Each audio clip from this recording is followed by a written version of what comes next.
और खबरें विस्तार से। बायोफ्यूल प्राधिकरण के मुख्य कार्यकारी अधिकारी सुरेंद्र सिंह राठौड़ और दलाल संविदा कर्मी देवेश शर्मा को एसीबी ने 5 लाख रुपए की घूस लेते गुरुवार को रंगे हाथ गिरफ्तार किया है।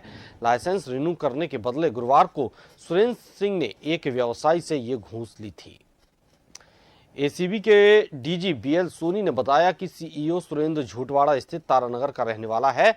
उसके खिलाफ बायोफ्यूल की मैन्युफैक्चरिंग और सप्लाई करने वाले जोधपुर के व्यवसायी से ये घूस ली थी। एसीबी के डीजी बीएल सोनी ने बताया कि बुधवार को शिकायत की गई थी। इसमें व्यवसायी का कहना था कि वो जयपुर और जोधपुर में बायोफ्यूल मैन्युफैक्चरिंग और डिस्ट्रीब्यूशन का काम करता है। इसके लिए बीएफए से लाइसेंस लेकर हर साल लाइसेंस को रिन्यू कराना पड़ता है।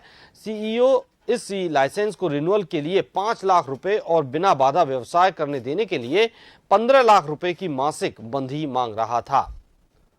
वो व्यवसायी को धमका रहा था कि डिमांड के अनुसार पैसे नहीं दिए तो व्यवसाय नहीं करने देगा।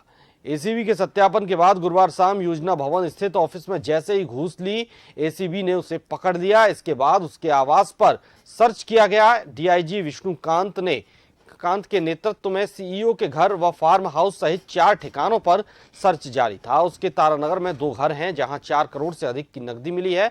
मशीनों से नोटों की गिनती सर्च देर रात तक जारी थी। 20 से अधिक संपत्तियों के दस्तावेज। सहकार मार्ग पर लग्जरी अपार्टमेंट में एक फ्लैट मिला है। फ्लैट में भारी मात्रा में विदेशी महंगी शराब की बोतलें मिली हैं। साथ ही 4 लग्जरी गाड़ियां भी मिली हैं।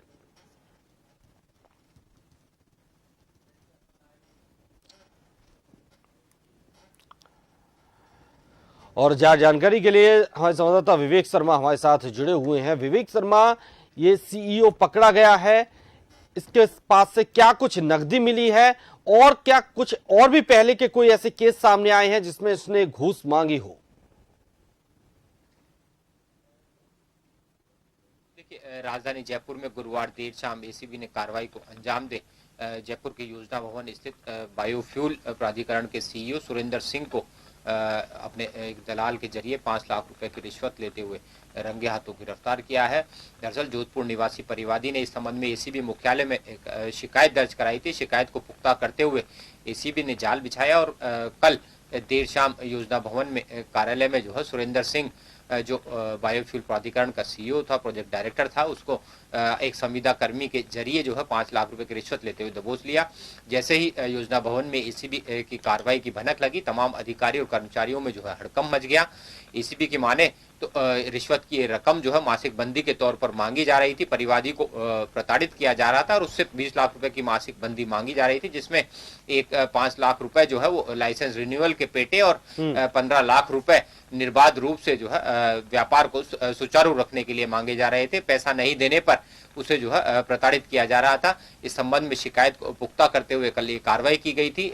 एसीबी की ओर से सुरेंद्र सिंह और संविदा कर्मी को गिरफ्तार करने के बाद उन ठिकानों पर जो है वो सर्च किया गया था। सर्च के दौरान देर रात तक एसीबी की टीमें लगातार जो है वो सर्च में जुटी रही और रात करीब 11:30 बजे तक एसीबी टीम ने करीब 4 करोड़ रुपए की नकदी जो है उनके ठिकानों से गिनी। नकदी गिनने के लिए नोट गिनने की मशीन जो है वो मौके पर मंगवाई गई थी। वहीं सहकार मार्ग स्थित एक लग्जरी फ्लैट में महंगी शराब की बोतलें बरामद की गई थी, जिन्हें जब्त कर ज्योतिनगर थाने के हवाले किया गया है। ज्योतिनगर पुलिस ने आबकारी एक्ट के तहत इस संबंध में मामला भी दर्ज किया है। फिलहाल एसीबी की ओर से कार्रवाई जारी है। कार्रवाई के दौरान सर्च में जो है कई प्रॉपर्टी संबंधी दस्तावेज मिले हैं, साथ ही कई लग्जरी गाड़ियां होने की भी जानकारी जो है वो सामने आई है। फिलहाल एसीबी टीमें पूरे मामले की जांच कर रही है कि आखिर इतनी अकूत संपत्ति जो है वो किस तरह से कमाई गई थी, काली कमाई जो है इसमें कितनी थी, क्योंकि जिस तरह से करोड़ों रुपए की ये संपत्ति मिली है, संपत्ति संबंधी दस्तावेज और करोड़ों रुपए की नकदी जो बरामद की गई है, इस संबंध में अब उससे जांच की जा रही है कि आखिर ये पैसा कहां से आया था। हालांकि प्रारंभिक तौर पर यह तय माना जा रहा है कि आय से अधिक संपत्ति जुटाई गई थी जो भ्रष्टाचार के जरिए अर्जित की गई थी। फिलहाल इस संबंध में एसीबी की कार्रवाई जारी है। माना जा रहा है पूछताछ के दौरान कई और अधिकारियों की इसमें मिलीभगत शामिल हो सकती है, लेकिन जब एसीबी ने इस कार्रवाई को अंजाम दिया उस वक्त आरोपी जो सीईओ और प्रोजेक्ट डायरेक्टर सुरेंद्र सिंह था, उसने एसीबी अधिकारियों को भी धमकाया था कि करोड़ों का मालिक है और उस पर जो है इस कार्रवाई की कोई असर नहीं होगा। लेकिन उसके बावजूद एसीबी अधिकारी ने बिना डरे जो है इस कार्रवाई को अंजाम दिया।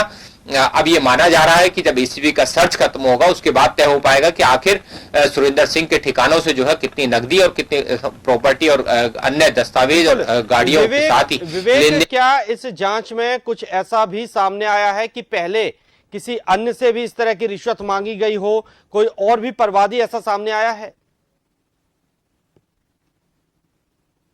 कल देर शाम ये कार्रवाई की गई है और एसीबी की ओर से कार्रवाई की जा रही है। माना जा रहा है कि आज भी एसीबी बायोफ्यूल जो प्राधिकरण था इससे कुछ दस्तावेजों को खंगाल सकती है, क्योंकि एक ही परिवादी की ओर से ये शिकायत दी गई थी जिसमें 20 लाख रुपए की मासिक बंदी मांगी जा रही थी। लेकिन जब तक ये माना जा रहा है कि जिस तरह से यह अकूत संपत्ति अब तक सर्च के दौरान बरामद की गई है, बड़े पैमाने पर नकदी, लग्जरी गाड़ियां और बेनामी संपत्ति, जो बड़े संपत्ति के दस्तावेज बरामद किए गए, करोड़ों रुपए की ये संपत्ति है, तो ऐसे में ये तय माना जा रहा है कि इसके अलावा आरोपी सुरेंद्र सिंह जो है अन्य कई व्यापारियों को भी इस संबंध में धमकी देकर उनसे मासिक बंदी वसूलता रहा है। फिलहाल ये जांच का विषय है और इसको लेकर के एसीबी अधिकारी जांच कर रहे हैं। आज सुरेंद्र सिंह और संविदा कर्मी को कोर्ट में पेश किया जाएगा। कोर्ट में पेश कर माना जा रहा है कि आगे पूछताछ के लिए एसीबी आरोपी सुरेंद्र सिंह को रिमांड पर ले सकती है, जिसके बाद उससे तमाम तस्दीक की जाएगी, तमाम पूछताछ की जाएगी और ये पता लगाने का प्रयास किया जाएगा कि आखिर जो करोड़ों रुपए की संपत्ति, नकदी और गाड़ियां, जो लग्जरी गाड़ियां जो उनके ठिकानों से जब्त की जा रही है, जो संपत्ति के दस्तावेज मिले हैं, ये किसके थे, किस तरह से ये संपत्ति जो है वो अर्जित की गई। जी, बहुत बहुत शुक्रिया विवेक आपका तमाम जानकारी के लिए।